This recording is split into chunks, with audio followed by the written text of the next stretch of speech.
Lena was just an institution, but she was very, very domineering and very set in her ways.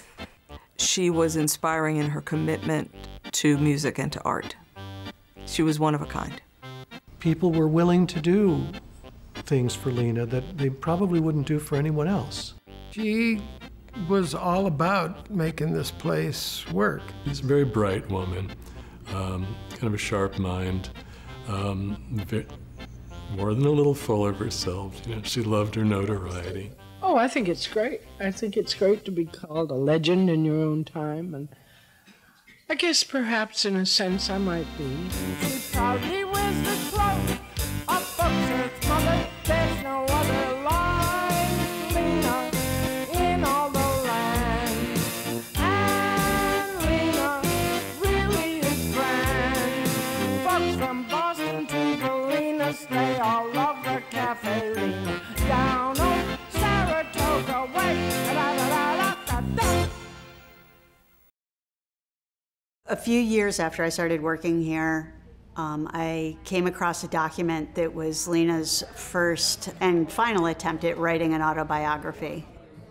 Today is January 8th, 1989, the 29th year of my cafe, Cafe Lena, in Saratoga, New York.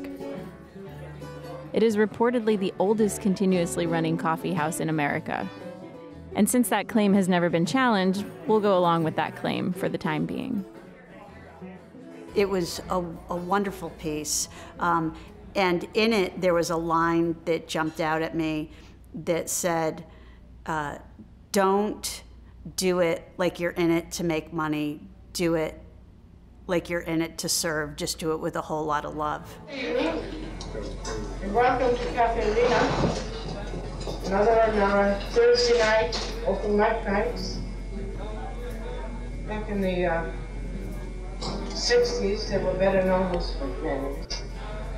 And they were very much like open mic nights tonight.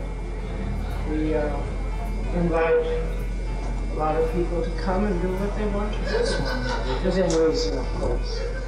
It wasn't all about some, fully realizing some big vision that she had, that she came in with. It just evolved over time. That's my take on it. I was born on January 4th, 1923, in the industrial town of Milford, Massachusetts. My parents were immigrants from Italy. There were 3 older brothers, Luigi, Louis, Vincenzo, James, and Eduardo, Edward. I was born a twin, but my sister died at the age of 2 weeks. She was given the name Celestina, Heavenly One. I was called Pasqualina, Little Easter. I was born at home. 2 months after my younger sister was born, my mother committed suicide. This is the part of Lena's life that I feel is the most dramatic part, is when Lena was born. She was born a twin. The twin only lived a few weeks. It's my guess that they were born at home, so it meant that her mother, who was probably non-English speaking, had to take care of this ailing child for several weeks. I don't know how she could have bonded with Lena as the other twin. Then the baby died. 3 years later, they had another baby, and they named her the same name, the baby that died, Lena's twin, which was Celestina.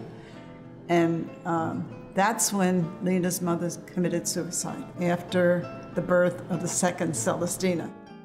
My mother's death was not discussed in my family, and there were questions that just were not asked.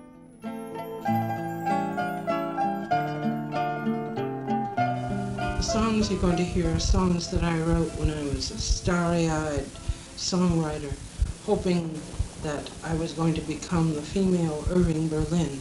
I wrote these songs in the 30s and 40s. Maybe they're good, maybe they're not good. I'll leave it up to you to decide whether you like them or you don't like them. This song is called Appointment for Love. You make an appointment to have a couple of teeth filled. You make an appointment to have a couple of curls frilled. But when the night is fair and the stars are high above, Do I need an appointment for love? You make an appointment to check your heart and your liver. You make an appointment to check the oil in your flivver. But baby, on a night when I get an urge to spoon, must I make an appointment with the moon? That's what she really liked, was the New York scene, and so she did that every year. And I don't know how many years running that went on, but it was all through my high school years. When we went to Tin Pan Alley together, I knew that and never said anything about it. But only because the teacher's a pretty sharp number. I love you, but if I need an appointment to tell you how, baby, I'll cancel it right now. And as I said, my father was very strict. I wanted to be an actress. I wanted to do something creative. Every chance I got, I went to the theater in Boston. My father wouldn't hear of me going off and doing anything. I was his daughter, and I had an obligation to him. I'm not bitter about it now, but I was then. So I became a waitress in his restaurant. And then I think that's when she realized that the only way she was going to be able to do anything with her life is to chuck Milford and go and do what she was going to do.